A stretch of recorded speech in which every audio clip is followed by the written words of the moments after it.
So ayan, good morning. So ito ang umagang hatid ni Pepito.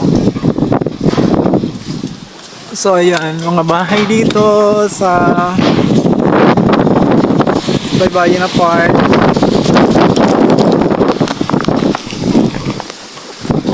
May nagkanda, sira-sira.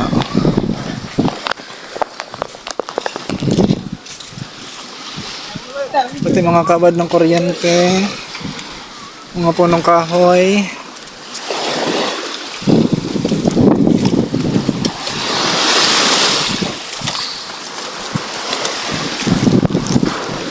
So yan ang mga bahay. Pinadapa lahat ni Pepito.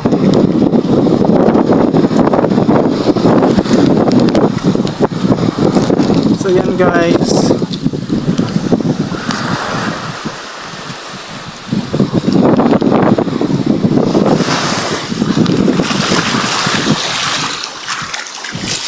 Grabe ang lakas ni Pepito kagabi.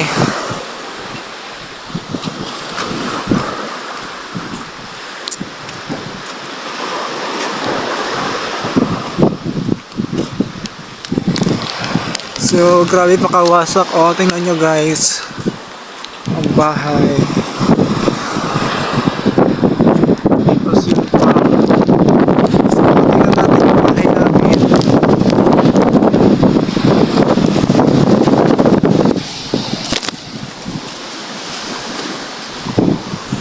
So grabe yan.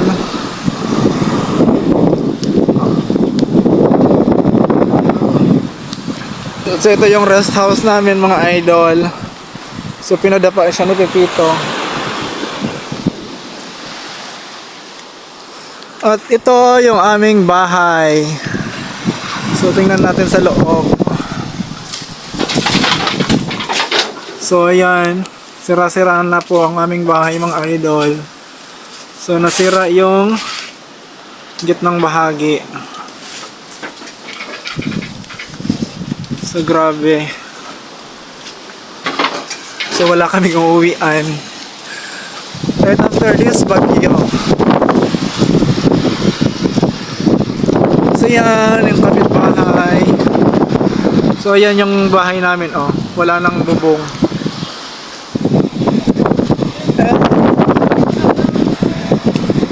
Another kapitbahay. So grabe dapang dapa mga idol. So yung kamanggahan dito so far ayan nagsipugputo lahat. So ayan mga idol, so grabe talaga, nakakaiyak tingnan ang sitwasyon ngayon dito sa isla.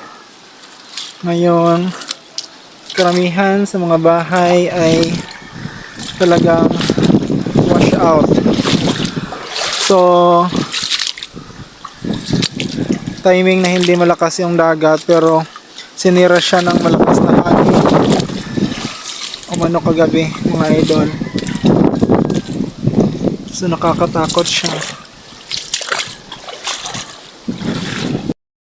So kahit nga ang mga kabahayan dito sa sentro ng barangay ay masyadong naapektuhan ng bagyo. So may mga nawasak na bahay dahil sa malakas na hangin. May mga natumbang mga punong kahoy. So ito yung kalsada dito sa amin. So kung makikita nyo, halos lahat talaga siya wasak dahil sa pinsala ng bagyong Pepito. So yan nga, kung makikita nyo ang pinsala ng bagyo, halos magkakadikit-dikit na mga bahay yung nasira at masyadong sobrang naapektuhan ang lakas ng hangin ni bagyong Pepito. So talagang yung mga konkretong bahay lang hindi masyadong naapektuhan. So grabe, bagsak na bagsak ang mga bahay. So kung makikita nyo nga ay may tubig baha pa dito sa main na kalsada ng aming barangay. At kung makikita nyo doon sa unahan, May kalsada dyan mga idol, pero na harangan na siya ng natumbang punong kahoy.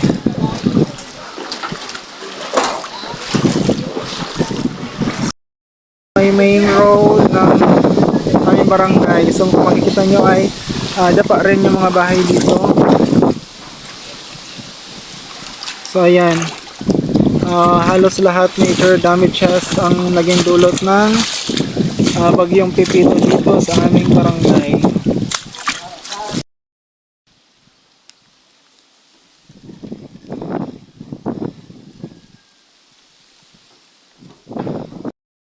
So kung nakikita nyo pati dito sa may mataas na part o sa may bundok na part na ng aming barangay, ayan, marami ring mga pinadapang mga bahay.